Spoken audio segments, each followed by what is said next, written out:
आपको याद होगा जब पहले दावतें हुआ करती थी तो एक पंगत में बिठा के बड़े प्यार से भोलुआ सकोरा पत्तल रख के खाना खिलाया जाता था। लेकिन आजकल एक सिस्टम चला है जिसे अंग्रेजी में कहते हैं बफर सिस्टम, हिंदी में कहते हैं बुफे की दावत। उसमें एक तरफ खाना रख दिया जाता है और दूसरी तरफ से पब्लिक को छोड़ दिया जाता है, बोले जिसमें जितनी ताकत है खा ले।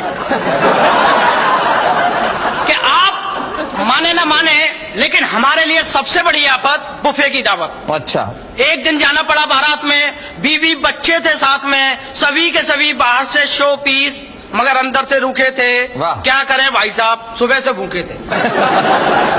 जैसे ही खाने का संदेश आया हाल में, भगदड़ सी मच गई पंडाल में, एक के ऊपर एक बरसने लगे। जिसने झपट लिया तो झपट लिया, बाकी के खड़े तरसने लगे। एक व्यक्ति हाथ में प्लेट लिए इधर से उधर चक्कर लगा रहा था, खाना लेना तो दूर उसे देख भी नहीं पा रहा था।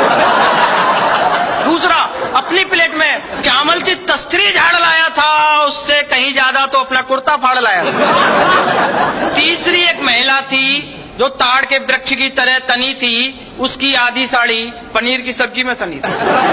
उसे बार बार धो रही थी, पड़ोसन की पहन कर आई थी इसलिए रो रही थी। चौथा बेचारा गरीब था, लाचार था, इसलिए कपड़े उतारकर पहले से ही तैयार। पांचवा अकेले ही सारे झटके झेल रहा था, भीड़ में घुसने से पहले डंड पेल रहा था। छठा काल्पनिक खाना खा रहा था, प्लेट तो दूसरे की देख रहा था, मुंह अपना चला रहा था। सातवें का मालिक ही रब था, प्लेट तो उसके हाथ में थी मगर हलवा गायब था। आठवां इन हरकतों से बहुत ज्यादा परेशान था, इसलिए बीवी बच्चों से ज्यादा उसका प्लेट पर ध्यान था। नौवां अजीब हरकतें कर रहा था, खाना खाने की वजह अपनी जेबों में भर रहा था। दसवां पड़ोसी था जो ज्यादा ही फुर्ती दिखा रहा था, अपने बच्चों के हाथों में प्लेटें दे देकर घर को भगा रहा था। 11वां एक वेटर था जो कच्चे बनियान में बंधा हुआ चिल्ला रहा था क्योंकि उसके कपड़े पहनकर एक घराती वेटरों में बैठा खाना खा रहा था। 12वां स्वयं लड़की वाला था जिसके प्राण कंठ में अड़े थे, घराती तो सारे जीम रहे थे और बराती बेचारे सड़कों पर खड़े थे।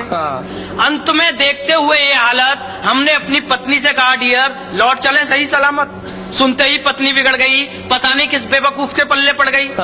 इससे अच्छा तो किसी हट्टे कट्टे से शादी रचाती, कम से कम भूखी तो न मारी जाती।